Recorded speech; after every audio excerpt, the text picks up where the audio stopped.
Are Ogre Hunters any good in patch 5.0? I waited on this because I wanted more time to get a feel for the heroes. Fundamentally, there's pre-Stonehorn and post-Stonehorn, and in the long run, you're putting them on Stonehorns even though they have advantages on foot. We'll go over that, but it comes down to squishier versus a lot less squishy, and no doubt you'll choose number 2 consistently over the long haul. Go ahead and see my Stonehorn standalone video for good demonstrations of trying to use collision damage, besides the footage here of course. On foot, at 250 upkeep per turn, this single entity joins us at 5,508 health on Ultra.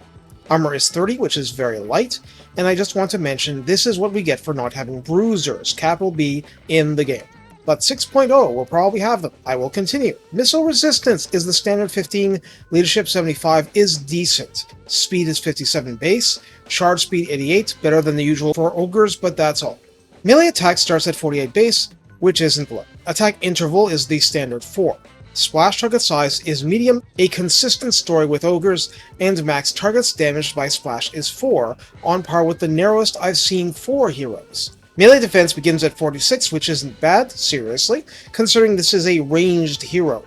Weapon strength is listed as 370, markedly less than a tyrant, split between 110 base and 260 armor piercing, a good ratio. This melee attack has a bonus versus large of 25. 25 is a lot. We see similarities with the Gorbel of the Beastmen in certain senses, anti-large melee in a faction that has very, very little dedicated anti-large until tier 4 and tier 5 buildings, and Greece's Goldtooth where applicable. Charge bonus is 50, and mass is 2300. The Hunter is also equipped with an XXL-sized javelin it uses as a hurled weapon. Ammunition starts at 20, which doesn't feel like a lot somehow. Range is 120, and there is a firing cone, a literal cone shape. Missile damage is nominally 400, split between base 70 and armor piercing 250 per hit, with a reload time of 8 factoring in the official number. Also, there is a damage-only bonus versus large of 100, so this will do 500 theoretical damage to any large target, not factoring in armor and other stuff. And that's averaged over 10 seconds. This ranged attack has a total accuracy value of 40, calibration distance 70, which means it's only at peak accuracy relatively close by, with a calibration area of 1. Relative pinpoint accuracy, although it may have difficulty hitting a man-sized target. It can be finicky against characters, but the actual likelihood of hitting is really good if the shot isn't being dodged somehow. Penetration cap size is very large, and max targets penned on paper is 9, so this is like hurling a ballista bolt. That matters for when you're trying to rack up damage against units. But remember, 8 reload time means all the attacks are half the speed of melee. It'll do damage, but will it damage quickly? Honestly, no. By default, this hero is a siege attacker, has fire whilst moving, but only while moving forward in effect, causes fear, encourage, hide in forest, ogre charge, wall breaker, and the loner trait, granting plus 15% speed and plus 12 leadership if no friendly unit is within 30 meters, including other hunters. They are very antisocial. And also, I should just note in passing that ogres turn slowly. They may have high foot speed, but they do not turn on a dime. And honestly, loner is one I completely passed over when trying out the unit in campaign. Interesting. As an embedded... Wait, what? I'm missing something? Oh yes, let's put the Hunter on the blasted Stonehorn, shall we? With upkeep shooting up to 475, health rockets up to 10,070 base, and yes, that's nearly 500 more than the raw Stonehorn with a generic Ogre rider. Armor is 110, missile resistance is 20 base to account for the Stonehorn, leadership 75 still, speed 66, charge speed a mighty 120. That's nothing strange.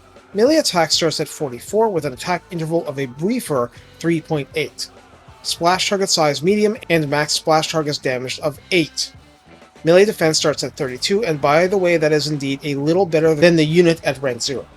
Weapon strength comes at 480 just like the regular version, split between 140 base and 340 armor piercing, with a bonus versus infantry of 20. That is, you lose the anti-large bonus of 25. I just want to be clear about this. I'm also confident most of you will end up not caring, given that unlike Gorbels, hunters don't really increase their melee stats through normal means. If you want more foot hunters, recruit fresh ones, if you can do that, that is. Charge bonus is 70 and mass is 7,500. Almost all the prior stuff holds true except no Ogre charge, and now there's causes terror, which only helps provided you're actually fighting stuff vulnerable to it. All the ranged stats are exactly the same, as in no harpoon launcher, just the XXL javelin.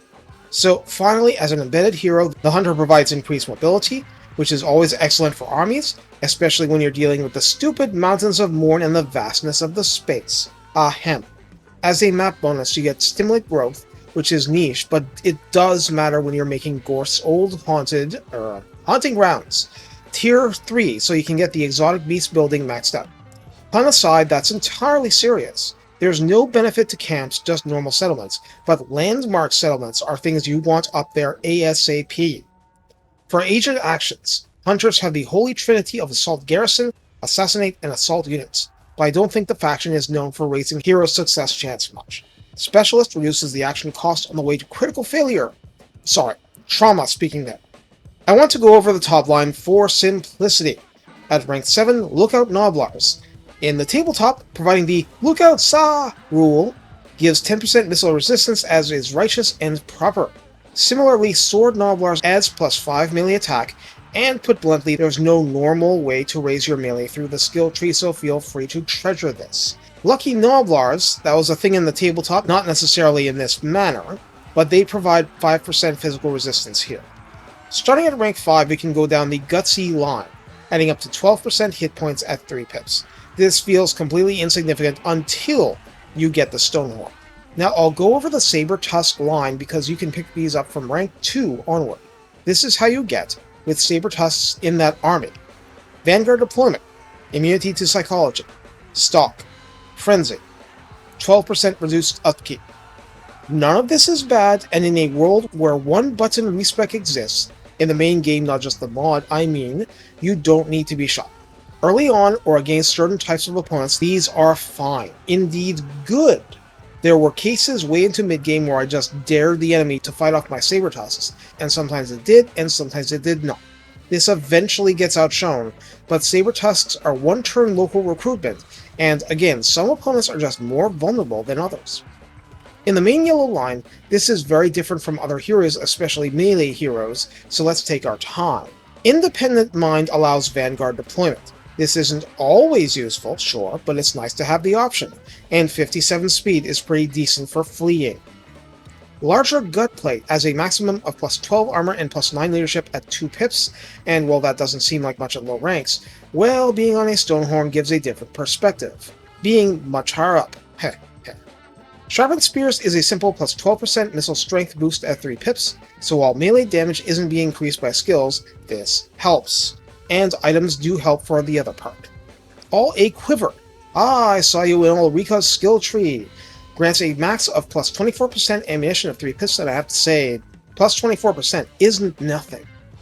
Scarred Veteran takes all 3 pips to grant +15% hit points. Again, on a Stonehorn makes it mean a lot more. Foe Seeker is the usual, but for a missile skirmisher hybrid hero, it matters a lot.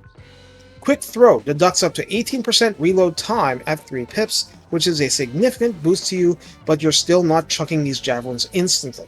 At least it leaves less ammo wasted as often. Beast Slayer provides up to 15% bonus versus large, and here's the important part. This applies to being mounted on a Stonehorn too. So, at a high rank, you'll have 15 more melee attack against large targets, rather than, 40, with far greater squishiness instead of the stony countenance. Elusive grants up to +12 melee defense, and that is definitely useful in a great many situations. Fleet-footed is relatively normal, adding up to 15% speed at 3 pips, which applies both on foot and on the Stonehorn, and to the Stonehorn's charge speed. Finally, Crippling Throw is a pinpoint damaging direct attack, 3 uses per battle, 90 seconds cooldown, inflicting 640 damage with a quite high 78% armor pen rule. Can do friendly fire if it hits Greases by accident, try not to do that. And the Cripple debuff it inflicts is a 25% speed debuff and a -24 melee defense debuff for 30 seconds, which is a pretty long time. Finally, at rank 20 you get your pick of 5 powerful buffs, but only one of them. Giant Beast Hunter grants +10% extra increased mobility. Keep in mind armies cap out at 150% above base. This also applies immunity to psychology and enables Colossal Strike, which we've seen recently with Dwarf Heroes, in fact, where the immunity to psychology was completely wasted.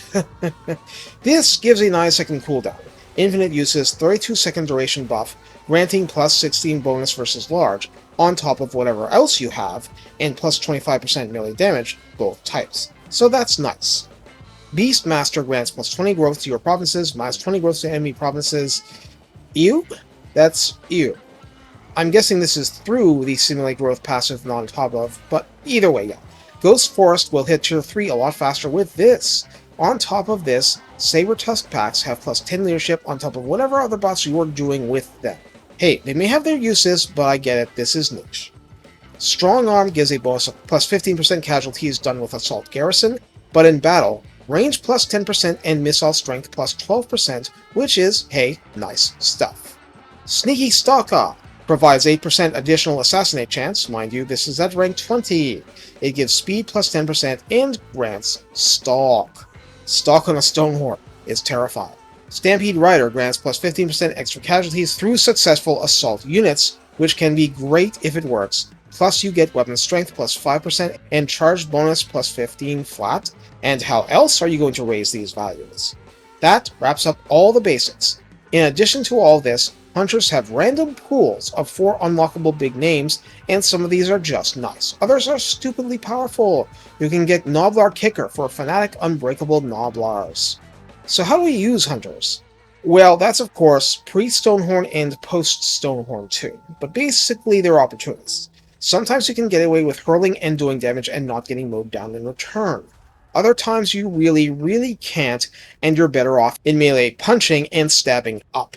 Post-Stonehorn, each hunter is a ridiculously savage package, and they can go down, but they'll go down kicking, grunting, and slashing. You have a ton of armor, a ton of damage output, and hopefully crippling throw, but a Colossal Strike build with permanent bonus versus large is possible. The point is, you really do have a bunch of options. The problem is that the hunter is not so good at any one of them as to utterly dominate combat. In other words, they amplify the rest of what your army is doing, but they're not going to brutally dominate. Yes, even on Stonehorns. I mean, they will if it's all infantry probably, but yeah. They're only going to do so much for you in a short time frame. Hunters excel at getting their pound of flesh over the course of a longer battle, but that takes some guile, cunning, and fighting to micro. And this definitely has its issues. Well, you can try and goon squad them, and that's not necessarily a bad thing, but the loner bonuses might be good for you too. I'd encourage trying everything because it's really simple. Increased mobility already made them good. Every last other thing you get from them is a bonus, and by the time you're done, you'll have a Stonehorn with extra benefits crashing into the softest parts of the enemy and obliterating the rents, and helping mightily with the more stubborn elements. 20 shots at large single targets at rank 1 means that those hunters have a theoretical potential of 8,400 damage. Battles are famous for ruining the best of plans, but once they're out, they're still nasty enough in melee, especially against preferred targets, and those javelins have really high penetration potential. Hopefully this footage has given you a good idea what the potential of the hero is, though I stripped multiplayer items and I didn't even use Crippling Throw to show off. Over a long campaign, these heroes should prove their worth, even if they're not bruisers right out of basic training. That's what Tyrants and Giants are for, at least until next DLC. Take care, and have fun turning your opponents into game meat.